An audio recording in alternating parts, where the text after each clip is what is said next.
My name is Alfredo Bloy Dawson, and today I am in the Franke de la Fuente main office in Marbella Centro with Peter Franke, the managing partner of Franke de la Fuente, and James Lavelle from Idiliq Group. What's your position in Idiliq Group? I'm real estate director. Real estate director of Idiliq Group.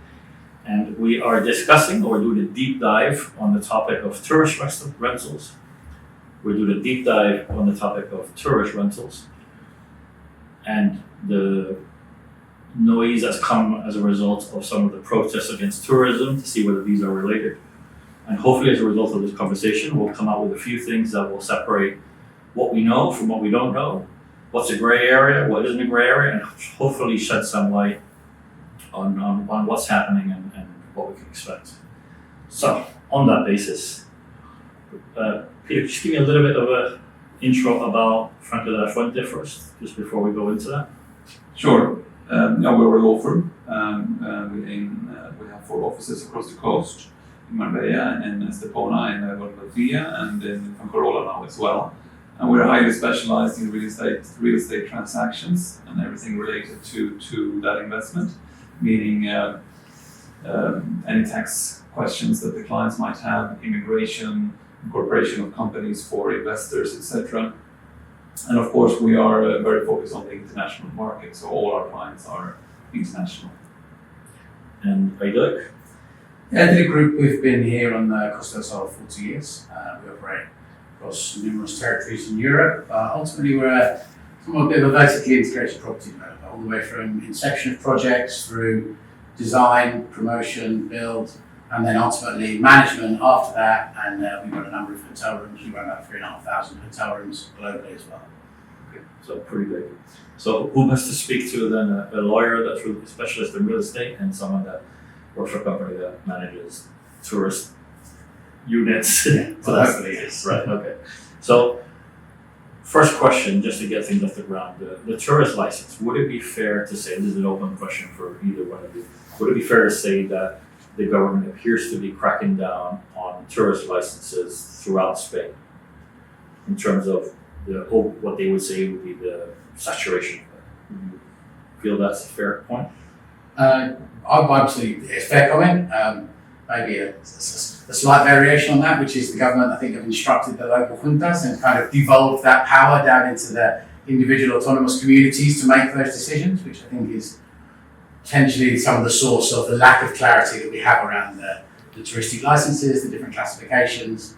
I think it's probably an interesting first point that maybe the climate in Spain, many people really don't understand how much devolved power actually exists within the autonomous communities. And by this you mean that regions have a lot more decision-making powers than perhaps in other countries where it's more of a central government thing. Yeah, absolutely. Right.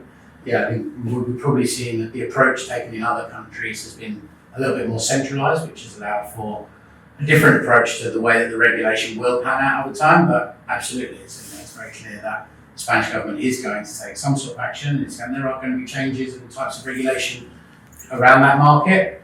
But I'll caveat with saying, I think we get the word regulation banded around and sort of a bit of a dirty word, and ultimately, I think it will be very, very positive for the industry. So, and talk to me for a second about, so just so we get I get my terminology right. We're talking here about vacational rentals in the sense of like an Airbnb short-term holiday lets. Is that right? Yeah, I think there's quite a lot there.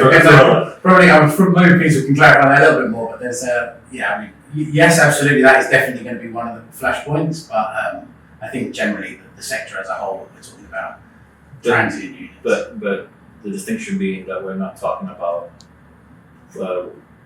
properties that are tourist.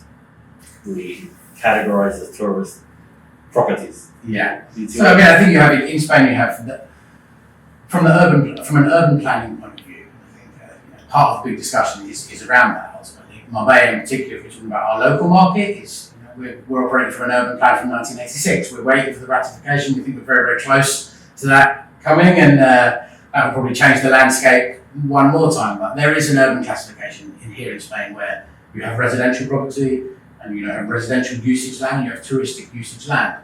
And any property built within that touristic classified land is designated as touristic property for exploitation, and that is kind of a property classification, which differs from a residential property that is licensed to be exploited as a commercial entity, and which is where you're talking about Airbnb. Right, so someone's house, privately owned property that they want to rent out short-term holidaymakers versus a property development or a hotel or something that's actually for that purpose. Yeah, absolutely.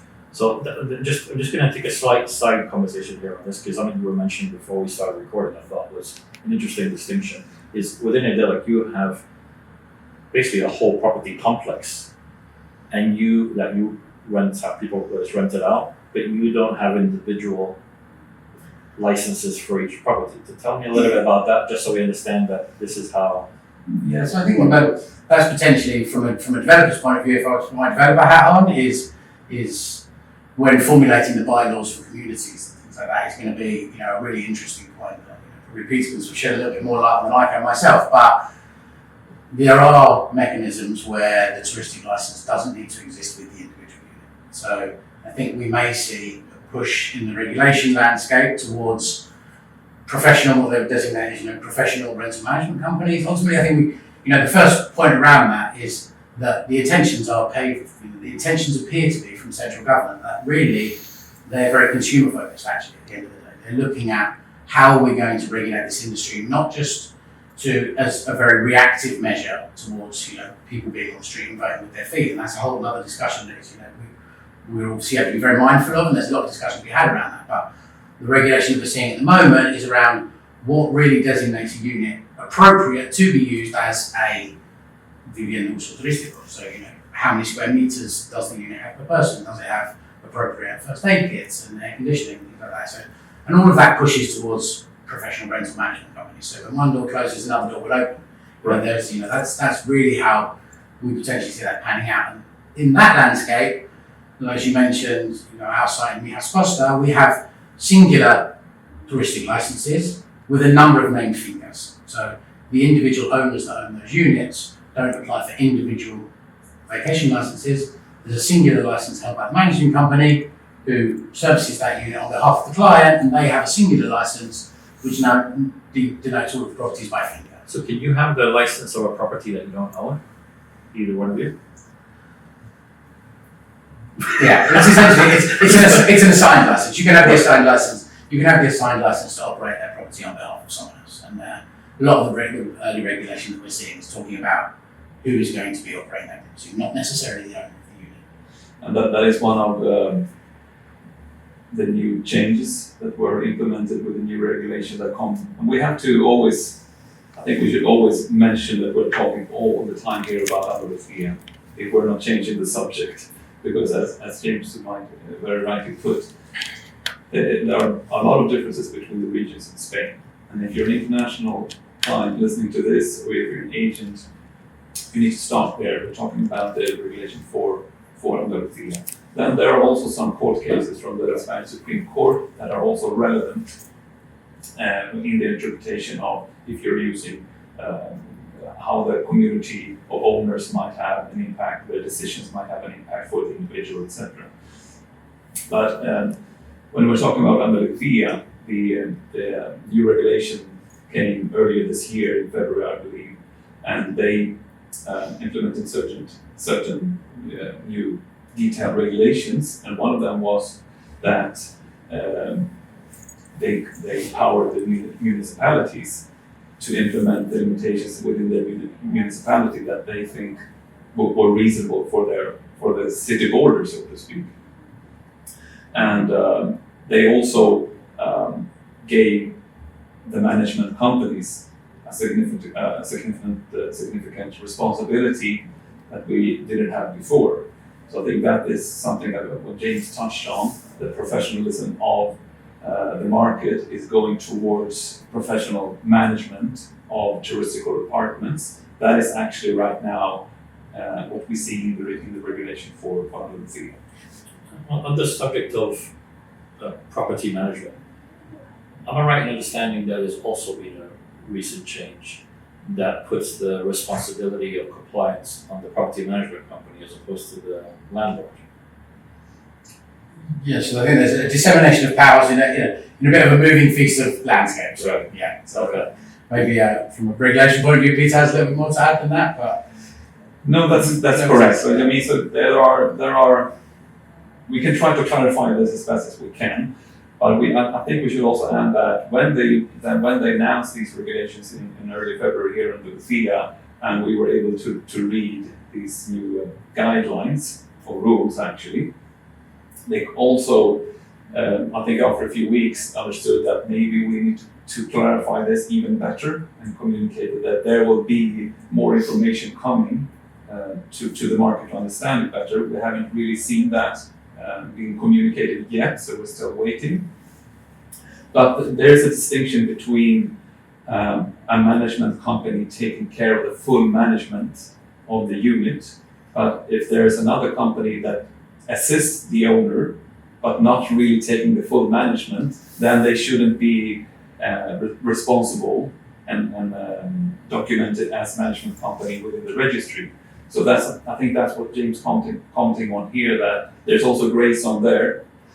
Is it really a management company or is it not? Is it a marketing company or is it somebody that performs less than a management company? Do we think, obviously we don't know what the true intentions are of any government, but do we think that the main reason for these changes and giving the powers to regions and to some degree municipalities, to some degree communities and all this stuff, do you think this is more of an attempt to deal with those who do not have the tourist license that should have the tourist license? Or is it just a case of limiting the amount of tourist licenses? I think, well, I don't think maybe I am call myself an expert in interpreting political movements in Spain, but definitely there are a few points that they are highlighting. It's the lack of housing is one thing, the lack of affordable rental properties, and the disorganization of the market, the lack of compliance with and following the rules and keeping, trying to cancel or illegal, so to speak, rental activity. Because I read the day before yesterday that in Sevilla they're saying that they're going to switch off the water of any properties that are being rented without licenses. So that's their idea of how to tackle the problem. Then in Barcelona, which is not obviously in Andalucia, their idea was that they would not renew any licenses because there it seems that there is a renewal thing that comes into it. So that by 2028, they would basically get rid of all Airbnbs in the city center. That's like 10,001 or something like that. So those seem to be two different motivations. Yeah, I mean, so to put it as easy as possible, I would say that one, they want to put a stop to illegal rental activity. And one example could be that in Corona right now, they're talking about they want that you need to have your own entrance to your property. You can't just rent out a room. So they want to put a stop to those illegal rental activities. And they want to ease, I think, the burden as they see it on certain areas in different cities, and to make housing more accessible to the local citizens. Simply put, is it fair to say, or do you understand it the way I do that the idea is that if you have fewer properties, homes being rented out as essentially hotel type places, that the government thinks that there will be more long-term rentals available for people, therefore the long-term rental prices will drop and the local people will be able to afford to live.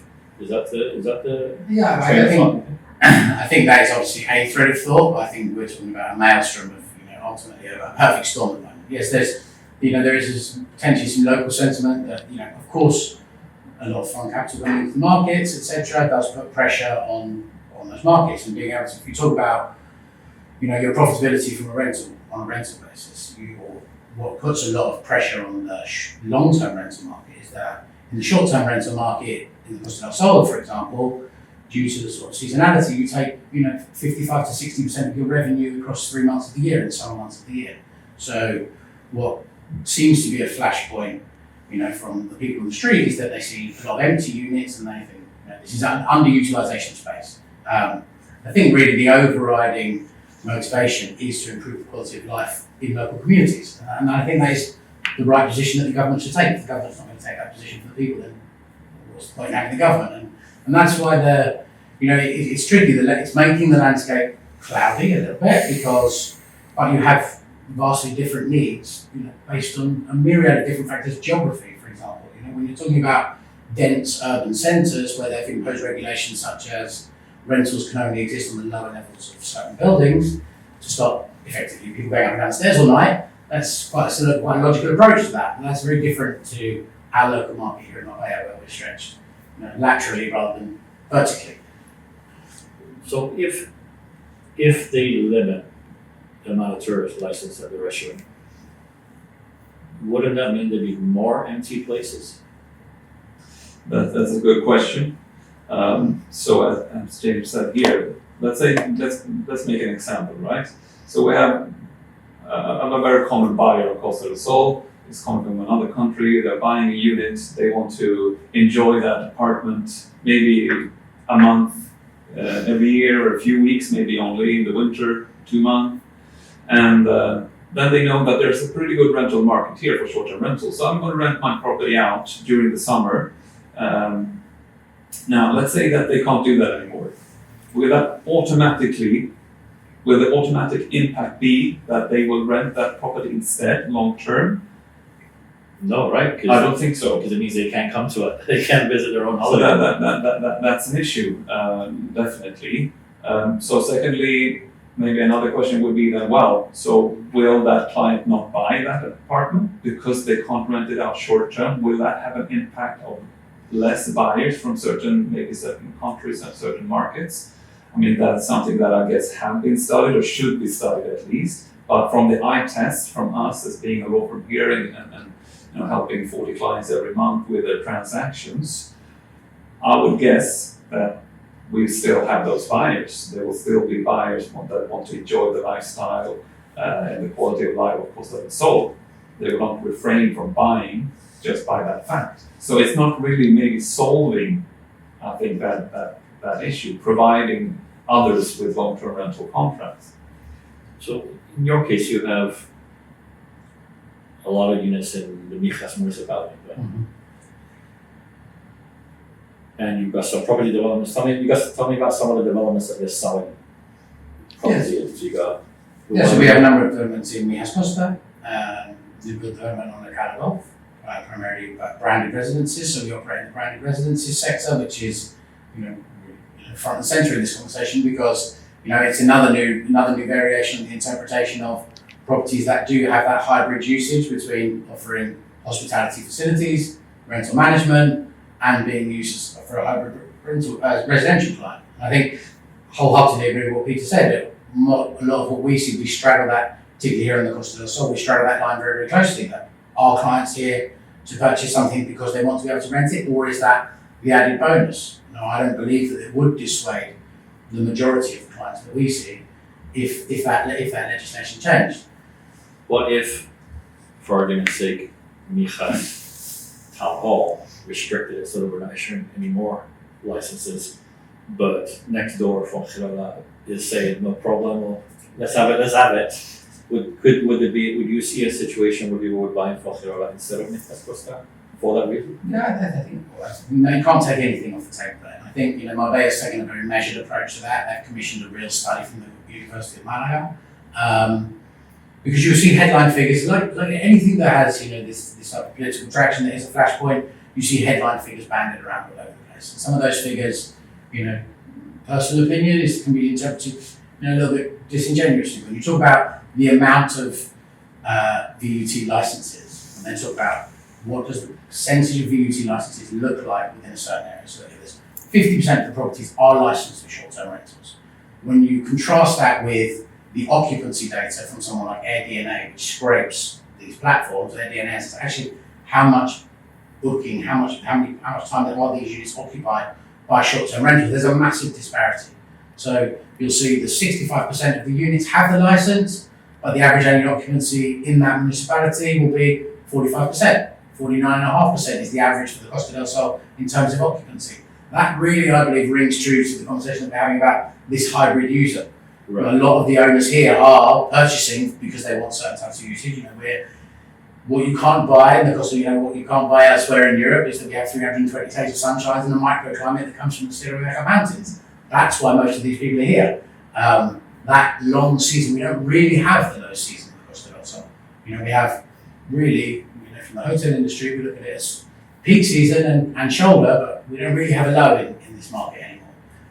How much of this is coming from the hotel lobby? Because hotels I think it's fairly understandable. They'd rather there not be any Airbnbs so that they would have all the business of the holidaymakers. Not too dissimilar to what happened when Uber came to town and the taxis got young. Really interesting comparison actually, Uber. But probably a little bit of a long-winded one, but to try and keep it as succinct as possible. Is there pressure from the lobbying groups of the hotels? Of course there are, but I think that's because in real terms, and I think branded residencies plays a really interesting role in this. What have we really seen? Airbnb, like any big market disruptor, like Airbnb, etc. Airbnb really entered that holiday space as a massive market disruptor, and for many years, we had hotels in their boots a little bit. Their market share rocketed over a real short space of time. What's that really shown to the hotel investment market is that there's a massive appetite for larger size accommodations, and that actually hotel size accommodation potentially isn't appropriate or isn't the product of choice anymore. People do like to have the larger size accommodation where they can have their own facilities, the extra space. And if you look at, put your next hat on and you look at that from a development point of view, that's really what we're seeing. If you look at the landmark developments that we're seeing here all over the Costa del Sol, they're built with that resort flavour. They're built with the spa, the gym, the lifestyle, the wellness centre. That's the line between those is blurring very, very much. I think the hotel industry, they smell blood in the water. Of course, Airbnb is maybe the wrong solution, the wrong solution to the right problem. It's they've exposed that there's a massive appetite for that from consumers, but there's also a lot of blowback.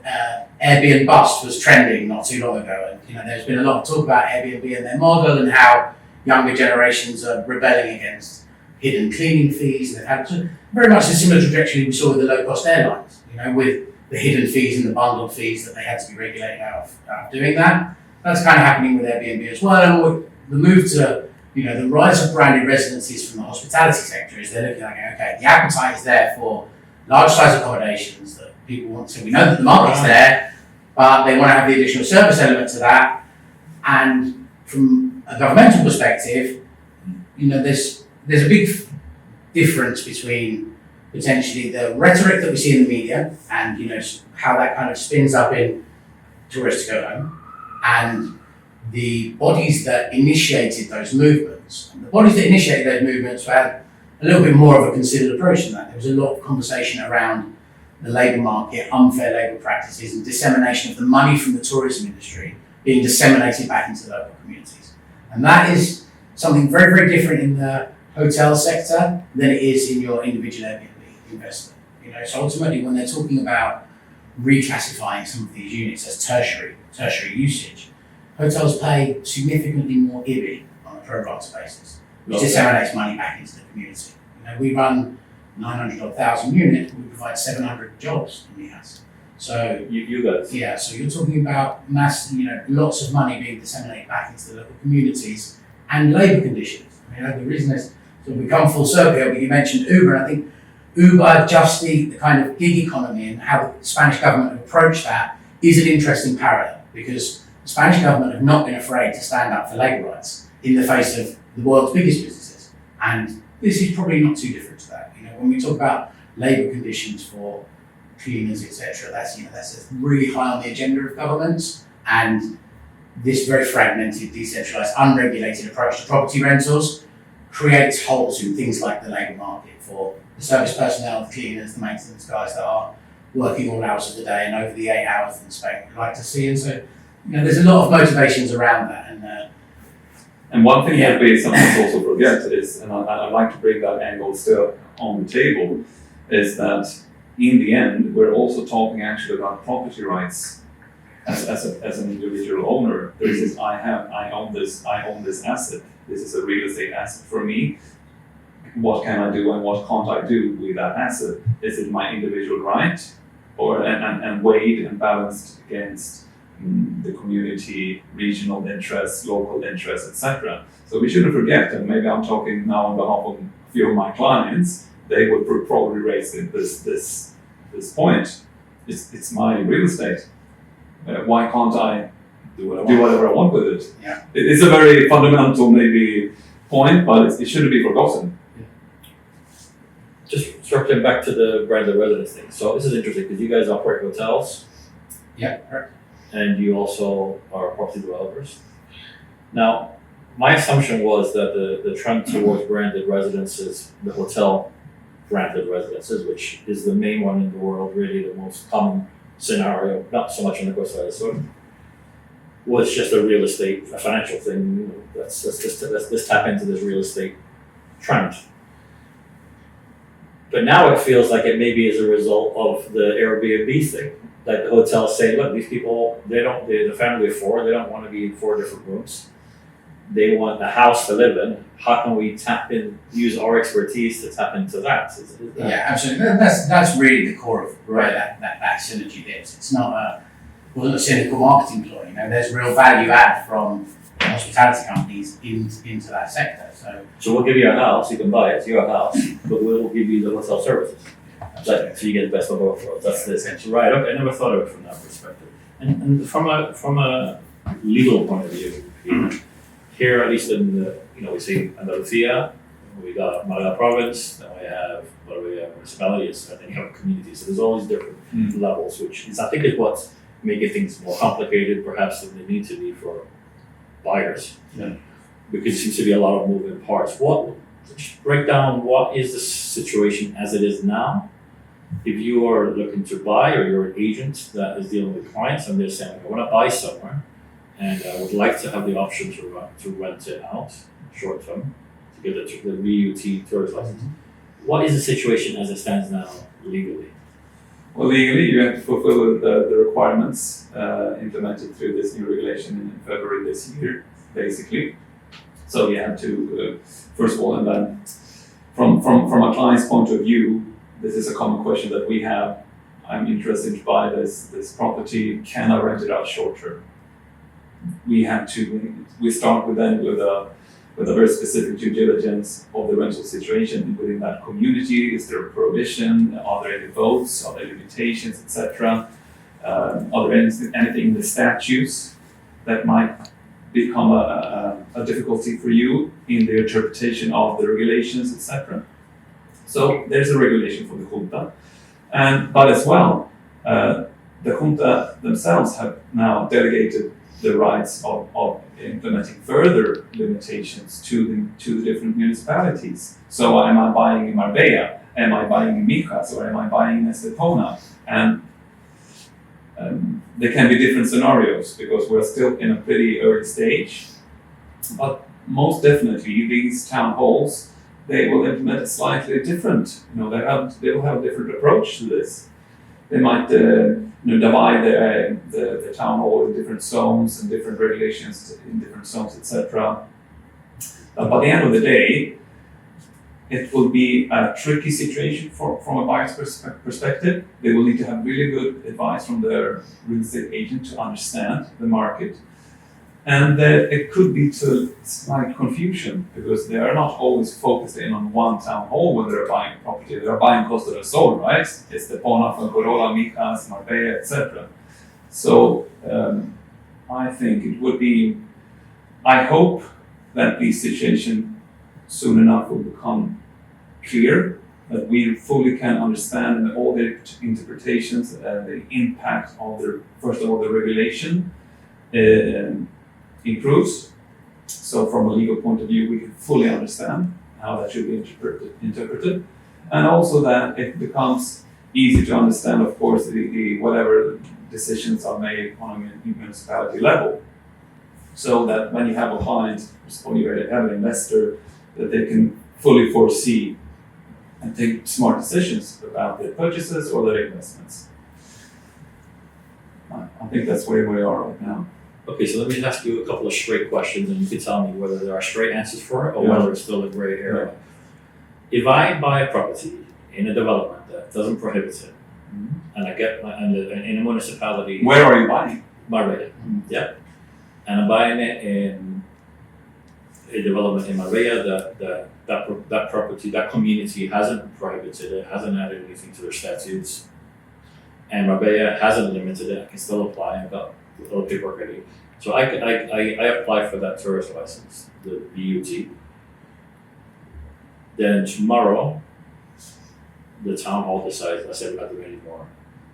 They wouldn't get rid of, can it be revoked? Can somebody just go, you don't have it anymore now that you have it? That's a straight question. Is there a straight answer for that? I mean, a government or a regional government, they can implement any rules that they see fit. Then you can find yourself in a legally, in a situation where different legal principles come into conflict, right? So you have been giving a positive decision by a regional body or an official body, and then they sort of revoke that, and there's a potential loss of income. Isn't that exactly what's happening in Marbella with the Plaza, where one authority set of governmental representatives said, that's it, I think it was in the 90s or whatever, and then the regional, that was a different political party, went, no, not having that, and they took it away. Isn't that what happens in Spain, unlike other countries? That all the central government, the regional government, the provincial government, and the local government aren't necessarily all aligned, so they can. I mean, you can't have you can't look for guarantees. That's definitely sure. From a buyer's perspective, you can't have a 100% guarantee that yes, at this point, you probably your application for a touristical license will be approved, and as we see it right now, and that might be approved, and you have the license. But you can't have any guarantees that it won't be revoked, or in that zone they will implement certain limitations that affects your property, etc. So that we need to be clear on that point. So what you're saying is that it's, am I right in understanding that it's possible but unlikely? Is this current feeling about that, the answer to that question, whether it would be revoked if you had it already? I think it's very difficult to say. It is very difficult to say. We'll chalk that down to a gray one. Okay, so next straight question. I'm going to buy a property, and that development they prohibited it, and that one they haven't. So I buy a property in the one that hasn't, and I buy a property that already has a tourist license, because that buyer identified that it might add value to have the license. Better have it and not need it than need it and not have it, kind of thing. So I buy the property that has a tourist license. First question is, can that tourist license be transferred to me, or am I a new applicant? Yes, Which one? it is transferable. So there you go with your straight answer, right? In Andalucia, you can transfer the touristical license from one name to another. You change, basically it's a name change, but the license is the same. Yes, and historically we haven't. I mean, clients have asked for this. And they're specifically buying something that they know they're reassured that this already has a touristical license. Good, let's buy that one. But instead of changing the name of that license, what we usually do is we apply for a new one because it's just faster. It's a faster administrative process than the name change. Okay, third and last of these straight questions. So now, I'm in a municipality that has put in these restrictions. So there's a limit to how many licenses they're going to issue. I buy a property that has a license. The transfer doesn't count as a new license, correct? Correct. But if I applied for a fresh one, then it would. Yes. Right. Okay.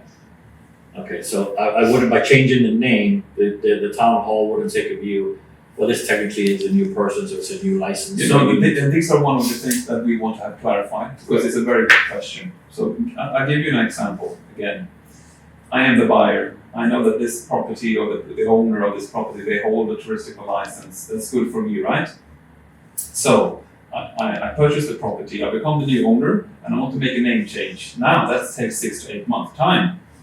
The holder of that license could theoretically, during that time, those 6 to 8 months, cancel their license because they're still on the name of it. So they can initiate the process of doing that because there are more responsibilities now connected to the license, and there could be tax impacts, etc. Right?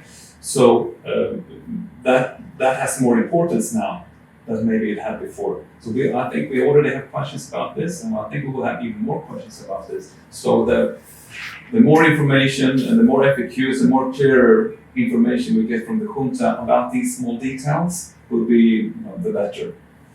Okay, this is a question for both of you. Compliance. I'm going to say this is my opinion. It's nothing, I'm trying to be political here, but in my opinion, Spain is quite famous or infamous compared to some other countries that I've lived in for having more rules than it enforces. There, stupid example, where I live near a police station. People park on the roundabout by the police station, no lights, no fee. Once in a while, they need whatever funds they need, and everybody gets a fine. All right. So it's compared to some other countries where you just can never do certain things, and perhaps it seems like there are fewer rules, but they are enforced. Spain, over the 40, 50 years I've been here, seems to have more rules than it enforces. So that's just my opinion. So on the basis, compliance, or more like enforcement. So you got the tourist license, you haven't got the tourist license. Are they enforcing it at the moment? Do we know of anybody that's getting an inspection? In Andalucia, we don't see a huge amount of inspections, but I think you've got lots of sort of different roadmaps technologically which will maybe change the climate that surrounds that a little bit. It's not been too many years that now. I mean, one particular thing about Lavelle and also Festival they are going to make much tighter is checking clients in, providing their passport information to the RACP. Right. There is a security concern that surrounds that, and that is relatively heavily enforced, and that potentially creates more avenues for monitoring that from afar. In Tenerife, for example, we do see inspections. It's a touristic unit. It's about commercialising a unit when it doesn't have a license, and it is there. So it's not outside the realm of possibility. But I think mostly a lot of this comes from local sentiment. If you're in individual urbanisations where the individual urbanisation are really anti, and that's probably going to be it. And I think that's where the Costa Sol. I seem to think we have this conversation every time I see you. But the Costa Sol is an incredibly sophisticated network of agents. Yes. Their market knowledge, and this is just another thing that they will add to their boat. There have been a myriad of different things and changes thrown at that industry, the real estate industry, and the agency industry down here, and a mountain of new information, and they take it in their stride, they assimilate it. They will probably have to pay a little bit more attention to the communities that are more pro, less pro, better yielding, worse yielding. But I think they're really going to be the stake in the sand to really understand where you want to. And I think obviously they've been relatively gracious in what we're talking about. New regulation we're talking about in February. They've given a relatively long period of sort of moratorium to allow people to adapt and start to implement this regulation. I think they've gone to the wall to see, what does it really look like, the landscape? Let's try this and see how that feedback comes back. And it's going to be a little bit of an iterative process. And the agents will be, instrumental in that, as will the law firms around it. And it's an open discourse. I don't think it's a cut and shut matter. So it is grey, but grey is not necessarily negative. No, we're not seeing lots of inspection, but I think they're really looking to the industry to help them map out what is going to address the core concerns of the local people here. And are you seeing through either agents bringing it up or buyers directly hearing a lot of enforcement of tourist licensing? In our experience, no. I have to say it's not a regular issue raised by our clients. But it's usually a question for potential buyers, talking about this, and I think that they I've already been in many conversations with clients, with agents about the interpretation of the new regulations, etc. And we will just be patient and then discuss this and try to explain it in the best possible way. And as James said as well, my example before of how will we, if you have the license, can you still revoke it? Can you still cancel your license as a previous owner if you want to change? How does it really work? And things can't map out always before, right? So you need to have a little bit of information and then hopefully integrate the system in the best possible way. And are we seeing, from your point of view, probably more so, are you seeing any positive or negative or any impact whatsoever to do with people buying property that because of all this noise to do with tourist lessons? Oh, well, I couldn't say that we've seen a negative impact for sure. So I don't think we're seeing a massive swing in either direction really, but certainly there isn't too much negative sentiment. It's relatively new, and I think when you take a wider view of it and you discuss, as I mentioned, the sentiment of what are they really trying to achieve here. We're talking about, it's particularly in this region, we're talking about an area that whose GDP was somewhere in the region of 35% comes from tourism. I think it's a massively disingenuous, personally, it's massively disingenuous characterisation of Spain, Spanish people, to say that they're anti-tourism. They've been the most gracious hosts potentially in the world for the last 40, 50 years. So, that's a gross mischaracterisation. This isn't a huge anti-tourism sentiment movement. It's the way that it's implemented, the way that things are moving are at odds with, us and our daily life. So come to the table and fix it. And, as a developer, if I put that hat on, when people start to vote with their feet, you pin your ears back. That these are the people around us that create these communities that, that are the lifeblood of it. In Spain, the blood runs red. The great thing about Spain is Costa del Sol is home to 150 odd different nationalities, residential, but you can still walk into Marbella Old Town and you're in Spain. That's because it has a real character and identity, and that's incredibly important here, and that's what is the Spanish charm. That's why we come here. So I think that isn't going to dissipate, and a little bit of regulation around rentals is probably not going to change that too much. You've seen particularly the British press have had a bit of fun on the back of these, was it spraying water bottles at people in Barcelona? Yeah. I mean, it's quite feasible that it happened once, and there happened to be someone film it, and that's the end. I've not heard that happen anywhere else. Have you? No, I've not heard of it anywhere else. And have you witnessed any Yes.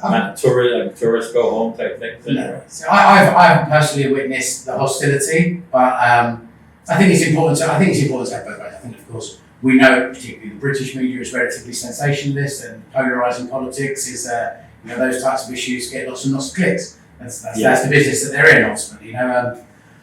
But I also don't think it's right for us to sweep it under the rug and just say this is not important. This is important. Obviously, if people are out there on the street voting with their feet, then we should be saying everyone should be coming to the table. And ultimately, that's for me is an element of corporate social responsibility. The developers, the agents, everyone has a part to play in this, and we should all be trying to find solutions that are amicable for everyone at the table. I definitely agree on that. And if you see it from a wider perspective, the Costa del Sol market, maybe with Marbella especially, prices are going up. This is becoming a highly luxury. This is a luxury market, and we also have the relocation trends. People moving here, they choose the lifestyle in Spain for different reasons, and they have the possibilities to do that, and they can work from home, or they have Swedish schools here, the German schools, now the French school, etc. They can make a living here. But of course that could put pressure on that community, because of course we have also everyone needs to be able to live in this area. So it can be, of course, it is a problem for many with rental prices going up, not having chances of investing in their first property here, etc. That's always, I think,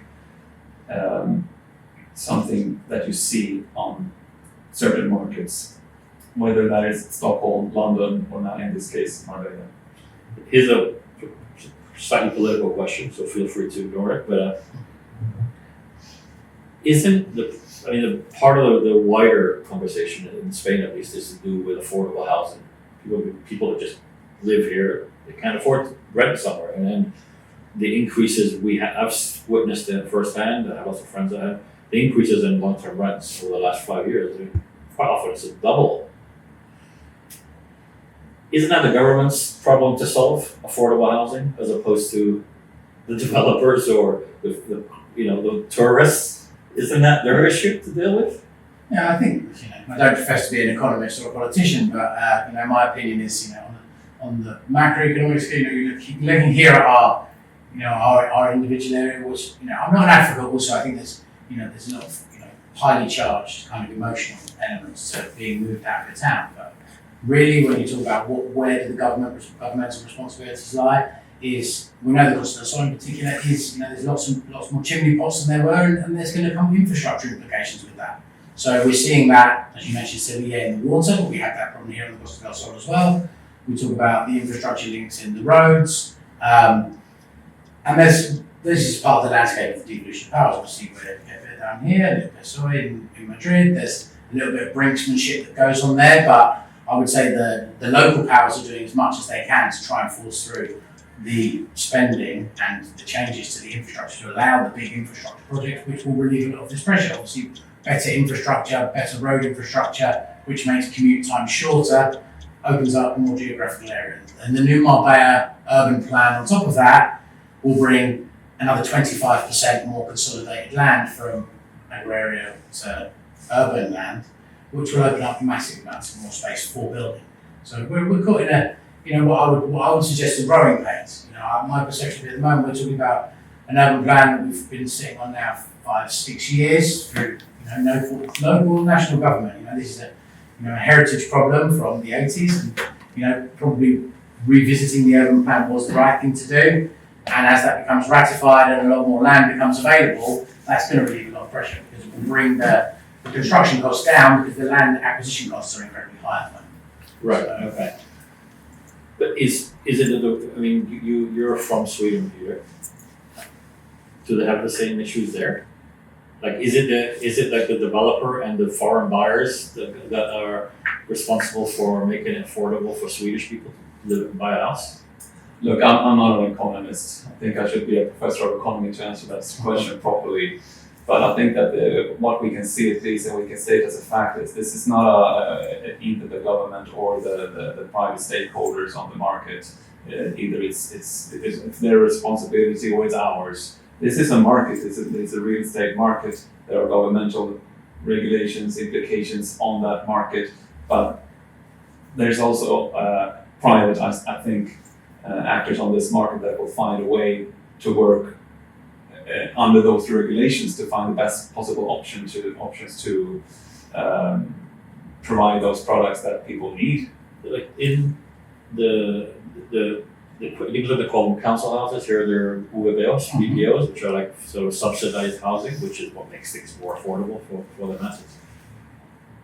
After the 2008 situation, there was a lot of properties sat empty. Developers that went back to the banks, started got greedy because of it. I was talking to an agent in Fuerteventura the other day about this topic, and he said that the local government, did not build a single property, did not turn a single one of those into council houses, not one, and there was an opportunity at that point to do so. Was that as a developer that could build a property to make this much profit or build one to make less profit?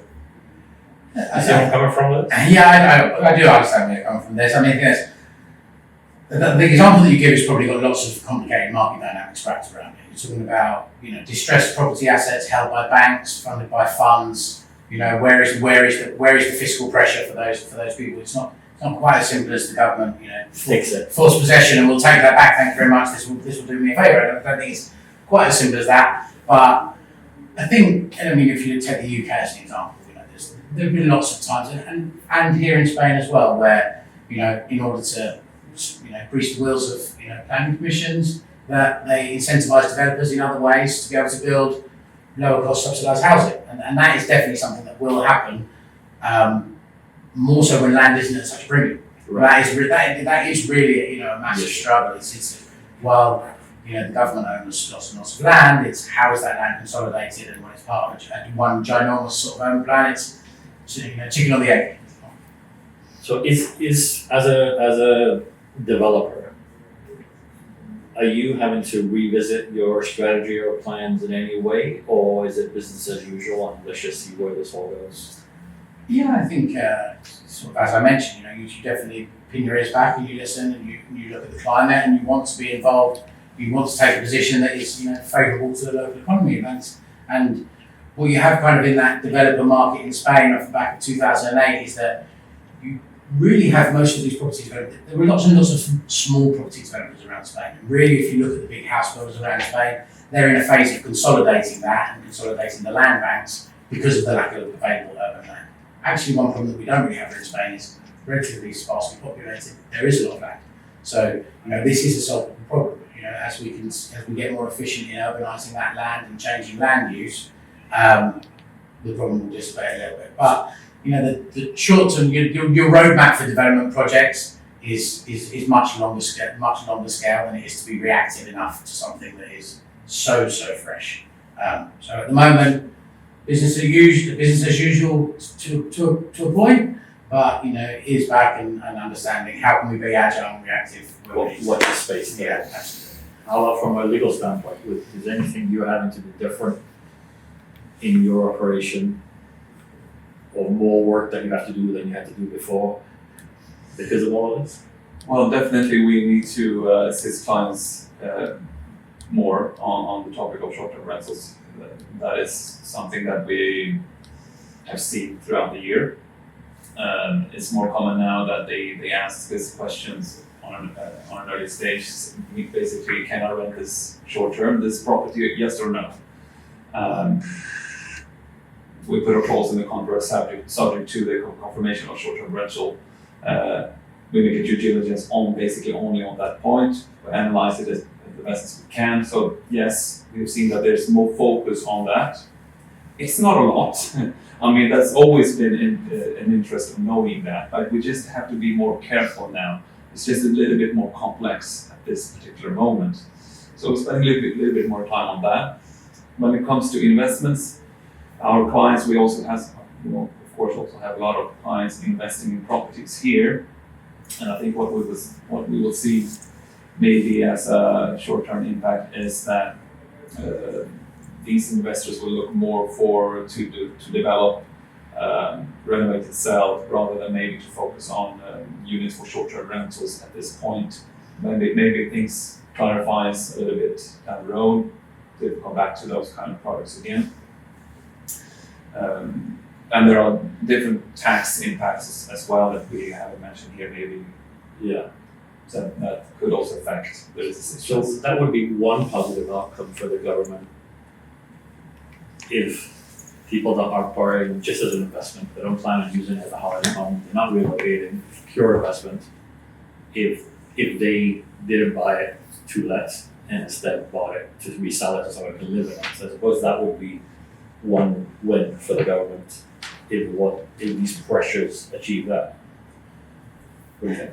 I mean, complicated. I mean, we're talking about variations in markets. I think my perception, to put my personal opinion on the table, is that this isn't a market that is filled with highly speculative real estate investors for capital growth. And I think maybe, which is why you see a slightly different, that different approach from Barcelona, which is probably Madrid, which is probably more primed for that type of investment.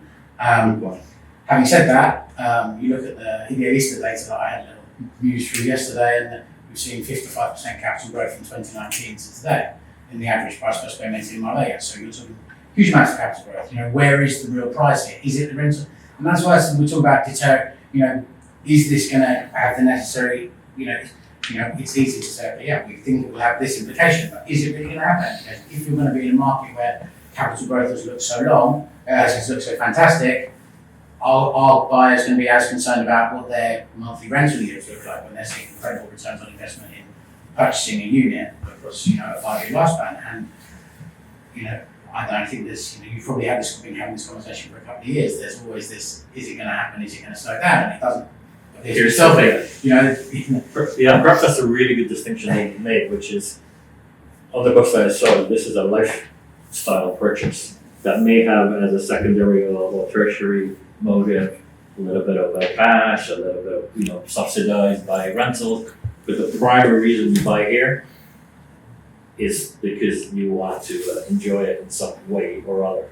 I think that's a fair assumption. We were talking about this actually before we turn on the microphones here. That I mean, if you widen your perspective and you see it as from a global perspective, I think maybe that 10, 20 years ago, you lived in a certain city. Let's take Stockholm or London. A certain area suddenly became popular for different reasons. It has a great attraction, like now Costa del Sol and Marbella. That we will not lose that attraction, and people now can more easily move. They can relocate, and that is the reason why Marbella is growing into one of the hotspots on a global scale.